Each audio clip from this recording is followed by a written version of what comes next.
Hey everyone, my name's Tia, and today I'm going to be showing you an anatomical terminology video. This is for my practical assignment 1. Alright, let's get started. Alright, so one of the first positions that you need to be aware of is one of the most important. It's the foundation of anatomy. It is called anatomical positioning. And from this position, you're going to want to have your feet parallel to the ground, your palms facing up, your eyes and your back completely straight. This is what we call the point of reference. Another term for that could also be used as Shavasana. I don't know if a lot of you take yoga, but it's also kind of a form of anatomical positioning as well, which I found kind of neat. Hey guys, okay, so first off I would like to start talking to you about superior and inferior. Superior meaning towards the head. You can kind of picture a little arrow going up. Superior, you're feeling great. Another word we like to use for this, for superior, would be cranial. Inferior is away from the head. We're going down to the lower part of the body. So just picture an arrow going straight down from about here. And another word we like to use for that is caudal. Alright, so an example of superior and inferior.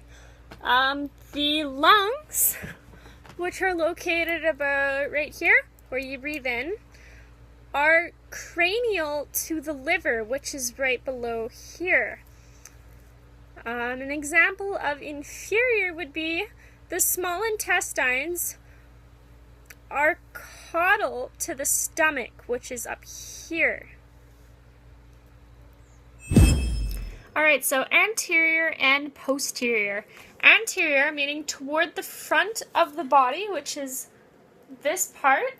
Another term we like to use for that is ventral. And posterior, toward the back of the body here, or behind. And I'm sure lots of you have heard like dorsal fin, kind of the same deal with that there. Alright, so an example of anterior and posterior. Anterior would be the ribs are ventral to the spine. They are in front of the spine. For posterior, the occipital lobe, or occipital bone, which is located at the back here, is posterior to the frontal bone, or the occipital bone is dorsal to the frontal bone. It is behind the frontal bone. Alright, so lateral and medial. Lateral, so basically lateral meaning you have let's picture a straight line going through to you, and lateral would mean that you're going away from the midline of the cut that we did. So we're referring to away from the midline, it's lateral.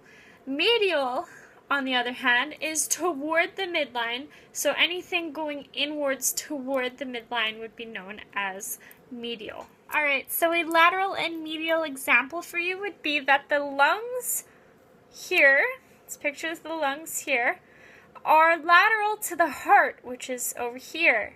So this is more toward the midline of the heart, and then the lungs are lateral, so they are away from your midline. An example of medial would be that your trachea, which is this part right here, is medial to the clavicles, which is your collarbone up here. So your trachea is medial. It's in the middle before your your collarbone, sorry. Okay, so intermediate meaning between. A good example of this would be that the acrimony process, which is kind of like this bony part of the shoulder blade here, is intermediate to the manubrium, which is the flat breast piece here on your ribs. Alright, so we're moving on to proximal and distal. Proximal is close to, distal is far from. A good example of proximal, we have our scapula, which is this kind of a bone up here, is proximal to the humerus, which is this bone up here. So you have your scapula, which is proximal to the humerus. An example of distal would be that the wrist here, we actually call these carpals, which are distal to the elbow, which is over here. Alright, so the next one we're going to talk about is superficial and external. Another word for that could be deep or internal.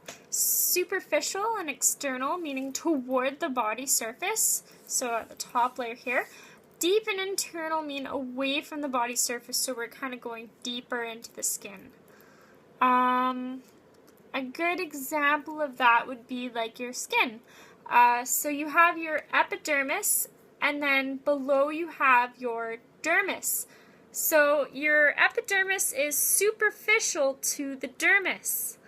And an example of deeper internal would be that the hydrodermis, which is like the deepest part here, where you have that subcutaneous fat layer, is deep to the dermis, which is the upper layer here. Alright, so contralateral and ipsilateral. Contralateral means on opposite sides. Contra actually means to go against.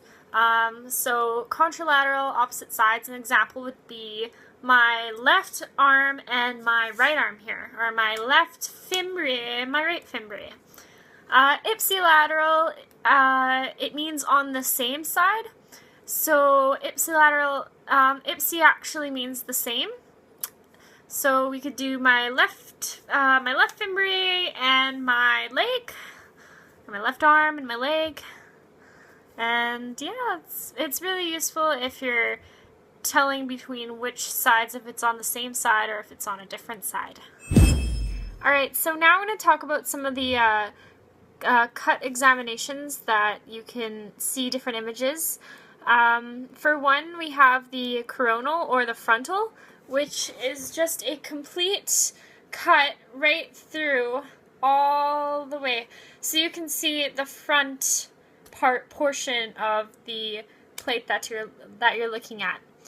And it can actually divide to the anterior and the posterior side. So the front and the back as well. We also have the sagittal or the longitudinal, I cannot say that word, longitudinal version as well, and that is just the front cut to the back. So we're going to have that dorsal and ventral. And if you cut down the mid, it's called a mid-plane. Another one is the transverse or the cross section, which is like if you were to take a plate and cut it right through here, we would see what's going on in here. So, sagittal plane, yeah, it's pretty much just the cut through the interior to see what's going on from a looking down view. Well, that's all I have for anatomical terminology, and I appreciate you taking the time to watch the video. Thanks!